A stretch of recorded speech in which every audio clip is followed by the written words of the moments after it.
A lie that changed everything. The morning started like any other Tuesday in Chicago. Jade Monroe rushed through the revolving doors of Henderson Media Tower, balancing her coffee cup and laptop bag while checking her phone. She had exactly 4 minutes to make it to the morning meeting on the 42nd floor. Her supervisor, Patricia Grant, had zero tolerance for tardiness. The elevator lobby was crowded with the usual morning rush. Jade squeezed into the next available car, finding herself pressed against the back wall. She recognized several faces from her floor, including Bryce Coleman, the guy from accounting who had been asking her out every single week for the past 2 months, despite her polite refusals. The moment of panic as more people filed in. Jade felt Bryce moving closer. He had that determined look on his face again, the one that meant he was about to launch into another invitation. She had run out of excuses. Book club meetings, family visits, sudden illnesses. Nothing seemed to discourage him. "Hey, Jade," Bryce said, his cologne overwhelming in the confined space. "I was thinking we could grab dinner this weekend. There's this new steakhouse downtown." Jade's mind raced. She needed an excuse that would end this permanently. Her phone sat in her hand, screen dark. Without thinking, she raised it to her ear and pressed random buttons. The fabrication, "Oh, sorry. I need to take this," Jade said loudly. "Hey, sweetheart." The elevator went quiet. Several people glanced her way. I know, she continued, her voice taking on a warmth she didn't feel. "I miss you too. Yes, I promise we'll announce our engagement soon. My family keeps asking about wedding dates." Jade could feel the stares. Patricia Grant, her boss, turned to look at her with raised eyebrows. Bryce's face fell. Perfect. This would solve her problem once and for all. An expected player, the elevator stopped on the 35th floor. The doors slid open with a soft chime. A man stepped inside, and the entire elevator seemed to shift. Jade recognized him instantly. Everyone in Chicago did. Declan Ashford stood 6 feet tall with dark hair styled perfectly despite the early hour. His charcoal suit probably cost more than Jade's monthly rent. He was the CEO of Ashford Global Investments, the youngest billionaire in Illinois, and according to Forbes, one of the most eligible bachelors in America. His green eyes swept the elevator and landed directly on Jade. Still holding her phone to her ear, playing along Jade, Declan said, his voice smooth and confident. "What perfect timing." Jade froze. Her mouth went dry. How did he know her name? They had never met. She worked in marketing for a media company. He ran a global investment empire. Their worlds didn't overlap. "I was just about to call you," Declan continued, stepping further into the elevator. The crowd parted for him like water. "We should definitely discuss going public with our engagement. The sooner the better, don't you think?" The elevator could have plummeted 40 floors, and Jade wouldn't have noticed. Her brain completely shut down. This was impossible. Declan Ashford was playing along with her ridiculous lie. Why? The performance Patricia's surgically enhanced face registered pure shock. "Jade, you're engaged to Declan Ashford?" "That's right," Declan said before Jade could stammer out a response. He moved closer to her, his presence commanding the small space. "We've been keeping it private for obvious reasons. You understand how intense media attention can be. How long?" Bryce's voice came out strangled. Declan glanced at Jade, something flickering in those green eyes. Amusement? Challenge. "How long has it been, darling?" Jade's voice came out barely above a whisper. 8 months. 8 wonderful months, Declan confirmed. He reached out and gently took her free hand, the one not clutching her phone. His touch sent electricity up her arm. "Though it feels like I've known you forever," the exit strategy. The elevator chimed for the 40th floor. Declan's floor. The doors opened onto a lobby that screamed wealth and power. Marble floors, fresh flowers, and a reception desk that looked like modern art. "This is my stop," Declan said. He turned to Jade, still holding her hand.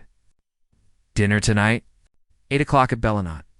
We have so much to discuss." Before Jade could process what was happening, he leaned down and pressed his lips against her temple. The kiss was brief, professional enough for an elevator full of witnesses. But Jade felt like her entire body had been set on fire. "Until tonight, my love," Declan whispered against her skin. Then he was gone, stepping into his private lobby. The elevator doors sealed shut. The aftermath silence filled the elevator for exactly 3 seconds. Then everyone started talking at once. "You're dating Declan Ashford?" Patricia's voice climbed several octaves. "Since when? Why didn't you tell me? Do you understand what this means for our company? The connections we could make?" "I need to sit down," Bryce muttered, his face pale. Jade stared at her reflection in the polished elevator doors. Her auburn hair was escaping its ponytail. Her makeup was smudged from rushing. Her department store blazer looked tired.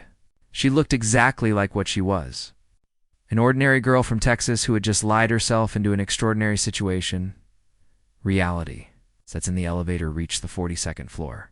Jade stepped out on shaky legs. Around her, coworkers were already whispering. News traveled fast in Henderson Media Tower. By lunch, everyone would know.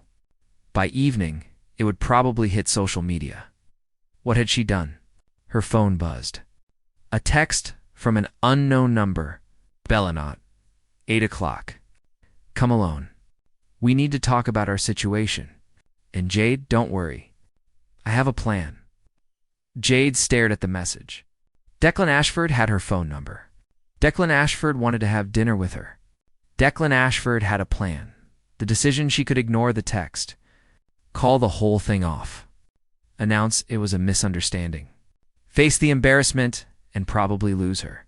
Job when Patricia realized there would be no prestigious connections to Ashford Global. Or she could go to dinner and find out why a billionaire had decided to play along with her desperate elevator lie. Walking into the unknown, Jade looked around the office. Patricia was already on her phone, probably calling every contact she had to spread the news. Bryce sat at his desk, looking devastated. Several coworkers were staring at her with new interest.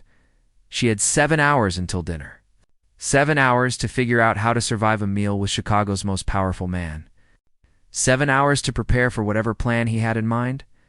Jade took a deep breath and walked to her desk. She had faced down angry clients, impossible deadlines, and her family's disappointment when she left Texas for the big city. She could handle one dinner with a billionaire. Probably her phone buzzed again. Another text from the unknown number. "PS be yourself." That's what made this interesting in the first place. Despite her panic, Jade felt a smile tug at her lips. Declan Ashford thought she was interesting. Whatever happened tonight, it would definitely be memorable.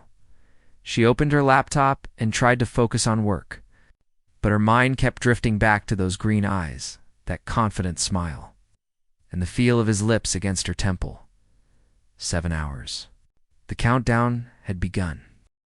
The transformation at exactly 4 o'clock, Jade's apartment buzzer rang. She opened the door to find a woman who looked like she'd stepped out of a fashion magazine. Tall, elegant, with silver-streaked black hair pulled into a sleek bun, Jade Monroe. The woman asked with a slight French accent, "I'm Camille Rousseau. Mr. Ashford sent me to help you prepare for this evening." Jade stood frozen in her doorway. "Help me prepare? May I come in?" Camille didn't wait for an answer, gliding past Jade, with several garment bags draped over her arm. "We have limited time, and there is much to do." For the next 3 hours, Jade's tiny apartment became a luxury boutique. Camille pulled out dresses Jade had only seen in magazines. Emerald silk that shimmered like water. Deep sapphire that made her hazel eyes look almost golden. Classic black with architectural lines that transformed her figure. Holding up a burgundy dress with a flowing skirt and delicate beading along the bodice, questions and answers, Jade slipped into the dress. It fit perfectly, hugging her curves in all the right places. "How did he know my size?" "Mr. Ashford is very thorough," Camille replied, fastening the back. She stepped back to assess. "Perfect. This is the one. Camille, can I ask you something?" Jade turned to face the stylist. "How long have you worked for Declan?" 5 years. Camille began laying out jewelry options. "And in those 5 years, I have never been asked to style someone from his personal life. Only business associates, clients, charity event coordinators. So this is unusual? Camille's smile was knowing. Very unusual. Mr. Ashford keeps his personal and professional lives completely separate. The fact that he called me personally, insisted I drop everything, and specifically mentioned that you have beautiful eyes that should be highlighted. She handed Jade a pair of delicate earrings. That is unprecedented. Bella Natat 7:30, a sleek black car pulled up outside Jade's building. The driver, professional and courteous, opened the door for her. The interior was all leather and luxury, and sitting in the back corner was Declan Ashford. He had changed from his business suit into a perfectly tailored tuxedo. His dark hair was slightly less formal now, and when he smiled at her, Jade's heart skipped several beats. "You look stunning," he said simply. "Thank you for the dress. And Camille? And all of this." Jade gestured vaguely at herself. "You didn't have to." "Yes, I did." Declan's voice was matter-of-fact. "If we're doing this, we're doing it properly." The real conversation, the car glided through Chicago's evening traffic. Jade finally found the courage to ask the question burning in her mind. "Why did you play along in the elevator?" Declan was quiet for a moment, watching the city lights stream past. "Do you know what my life is like, Jade? Board meetings, acquisitions, people who want something from me. Everyone sees dollar signs when they look at me." He turned to face her. "In that elevator, for 30 seconds, someone looked at me and saw a possibility. Not profit. Just a way out of an uncomfortable situation. It was refreshingly honest. So this is what? A social experiment? Maybe." Declan's smile was enigmatic. "Or maybe I'm curious what happens when Jade Monroe has dinner with Declan Ashford. No lies between us." The restaurant Bellinot was everything Jade expected from Chicago's most exclusive Italian restaurant. Soft lighting, fresh flowers on every table, and a private dining room that offered both intimacy and discretion. A waiter poured wine that probably cost more than Jade's weekly salary. The menu was in Italian. Jade tried not to panic. "Relax," Declan said, noticing her tension. "It's just dinner. It's just dinner with Chicago's most eligible bachelor in a restaurant where I can't pronounce anything on the menu." Declan laughed, rich and genuine. "Fair point. Trust me to order?" As they ate, conversation flowed surprisingly easily. Declan asked about her work, her life in Texas, what brought her to Chicago. He listened like her answers actually mattered. "The business proposition? I need to be honest with you," Declan said over dessert. His tone shifted, becoming more controlled. "My board of directors has been pressuring me to settle down. They believe a married CEO appears more stable to investors." How? Jade set down her fork. "I see. There's a major acquisition coming up.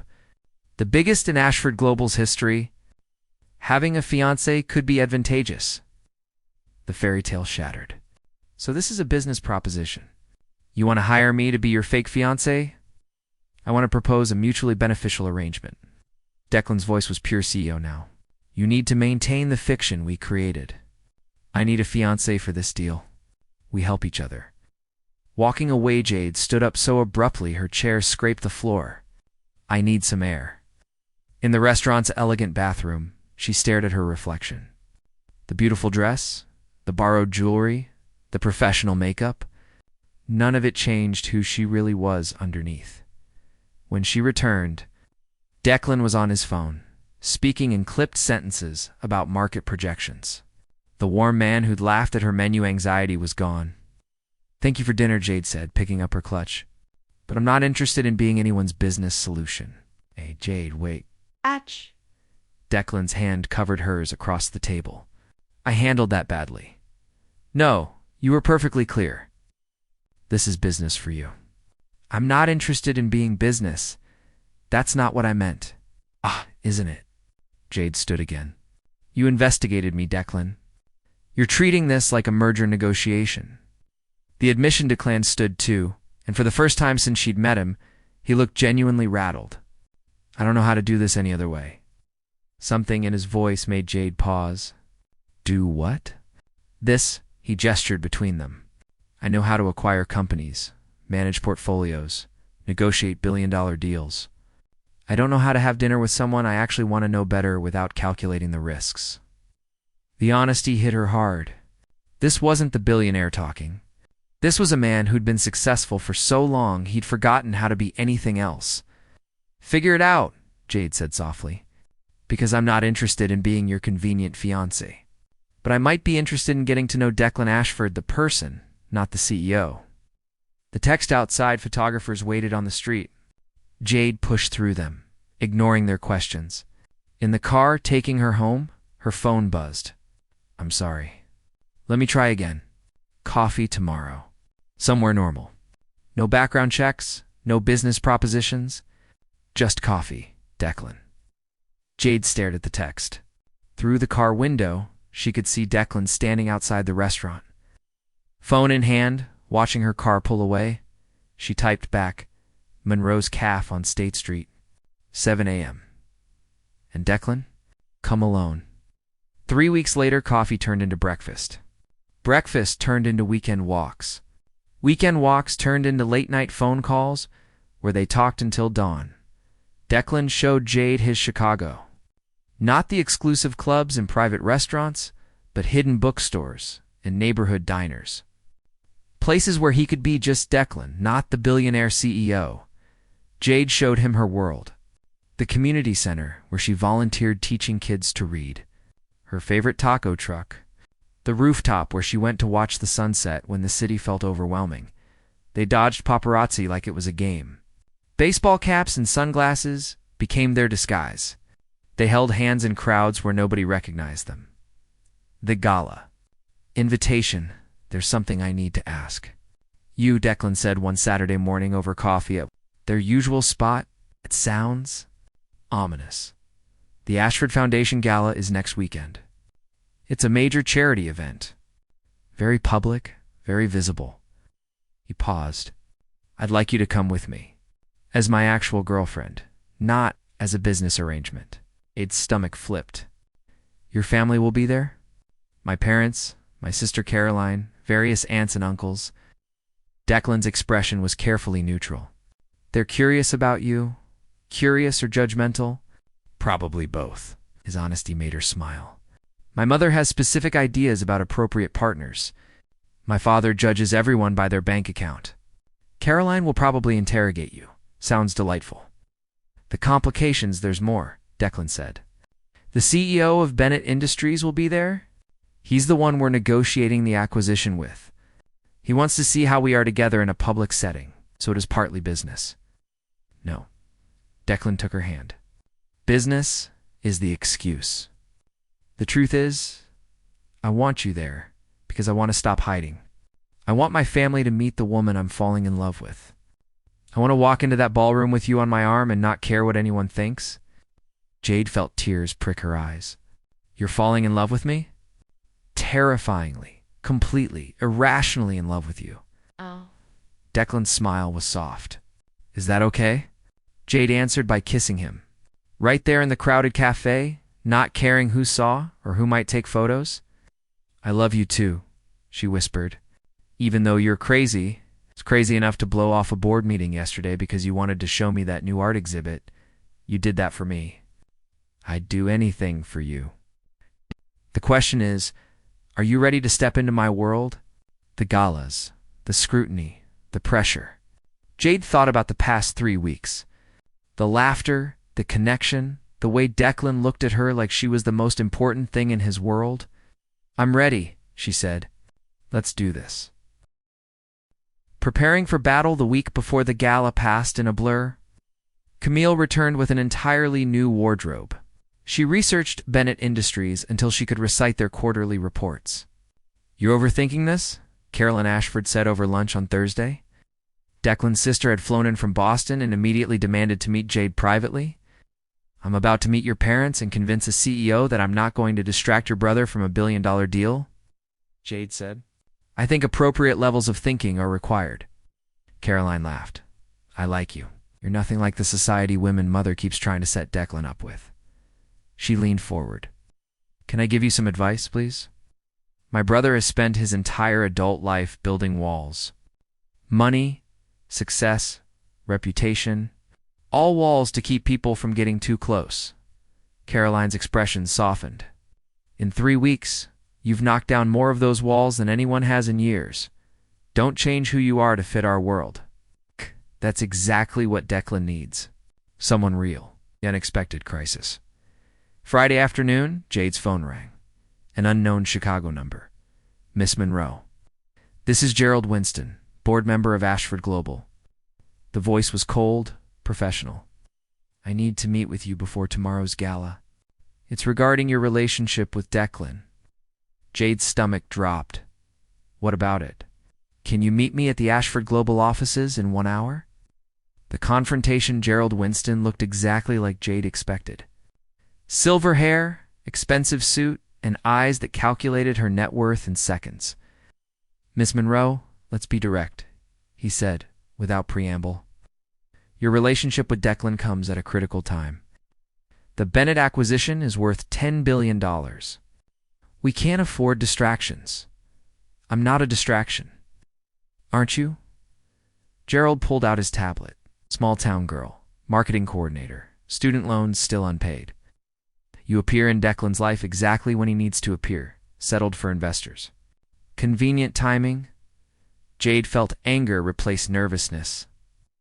What exactly are you suggesting? I'm suggesting that you care about Declan. You'll step back until after the acquisition closes. Take a few months apart. If your relationship is genuine, it will survive. And if I refuse? Gerald's smile was sharp. Then I'll be forced to present certain concerns to the board. Questions about judgment, priorities, whether Declan can handle both a relationship and our biggest deal. Standing her ground, Jade stood up. Mr. Winston, I'm going to tell you something. I grew up in a town of 3,000 people. Put myself through college working 3 jobs. Moved to Chicago with $2,000 and a dream. I know what it's like to fight for what I want. She leaned forward. Declan Ashford is the smartest, most capable person I've ever met. He doesn't need me to step back. He needs people who trust him to handle his own life. If you can't see that, maybe you're the one who should step back. Gerald's expression hardened. That's your final answer? That's my only answer. Declan's response just called Declan the moment she left the building. We have a problem. After she explained the meeting, silence filled the line. Then Declan's voice came through, deadly calm. Where are you? Walk into the train. Stay there. 20 minutes later, Declan pulled up in his car. Jade had never seen him look this angry. Gerald Winston is done, he said as she got in. I'm calling an emergency board meeting Monday morning. He crossed a line. Declan, don't blow up your board over this. He threatened to. He tried to manipulate my personal life for business reasons. Declan's hands gripped the steering wheel. That's not acceptable. What about the Bennett deal? I'll figure it out. He pulled over, turning to face her. Jade, I meant what I said. You're more important than any business deal. If the board can't accept that, I'll find new board members. The gala Saturday evening arrived with perfect weather. The Ashford Foundation. Gala was held at the Chicago History Museum, transformed into a glittering wonderland. Jade wore a midnight blue gown that Camille insisted made her look like royalty. Declan wore a classic tuxedo and looked at her like she was the only person in the room. Ready? He asked, offering his arm. Absolutely terrified and completely ready, they walked in together. Cameras flashed. People stared. Jade recognized senators, celebrities, business moguls. Everyone who was anyone in Chicago was here. Meeting the family. Declan's mother, Patricia Ashford, was elegant and cool. Miss Monroe. How lovely to finally meet you, Mrs. Ashford. Thank you for having me. Declan speaks very highly of you. Her tone suggested she was reserving judgment.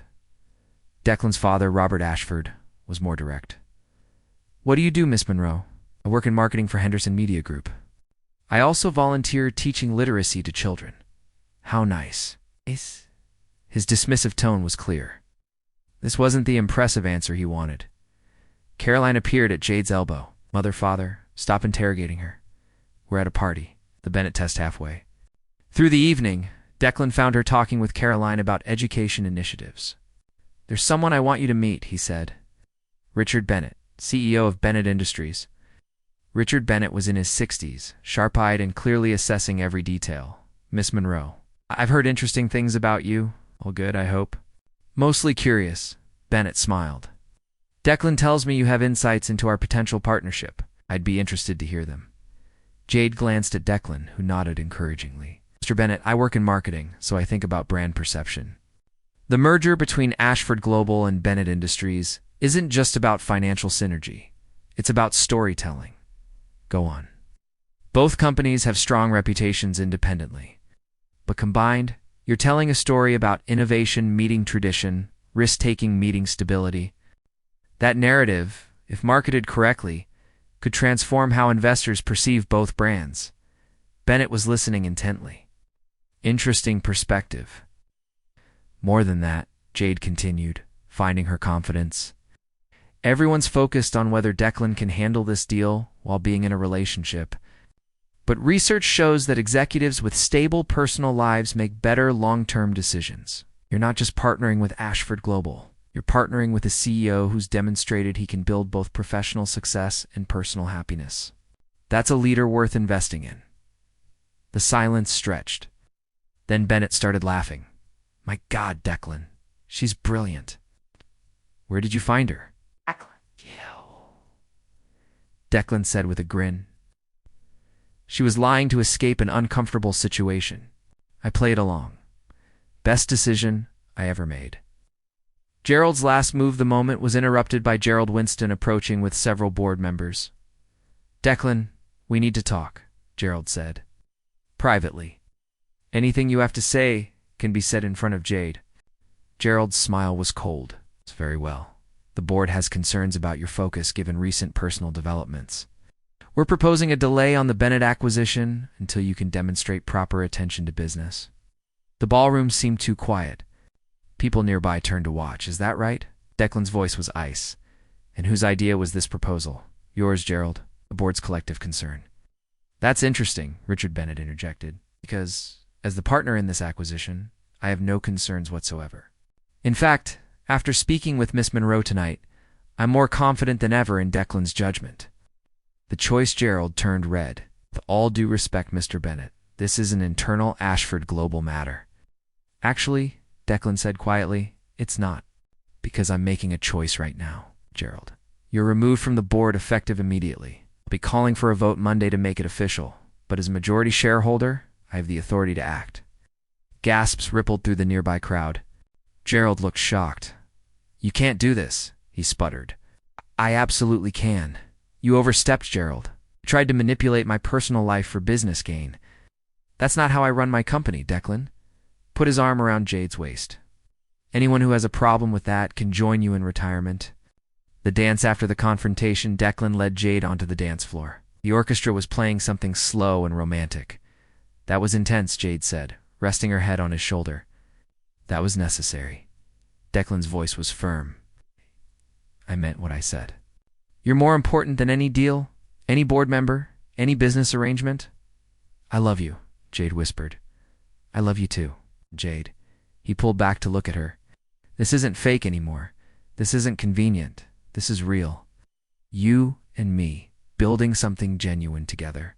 What about your board, your family, all the pressure? We'll figure it out. Together, Declan smiled. You said you wanted real? This is as real as it gets. Complicated, messy, public, and absolutely worth it. Closed successfully with Jade's marketing insights playing a key role. Richard Bennett personally requested she join the combined company's communications team, Patricia and Robert. Ashford slowly warmed to Jade, especially after seeing how happy their son had become.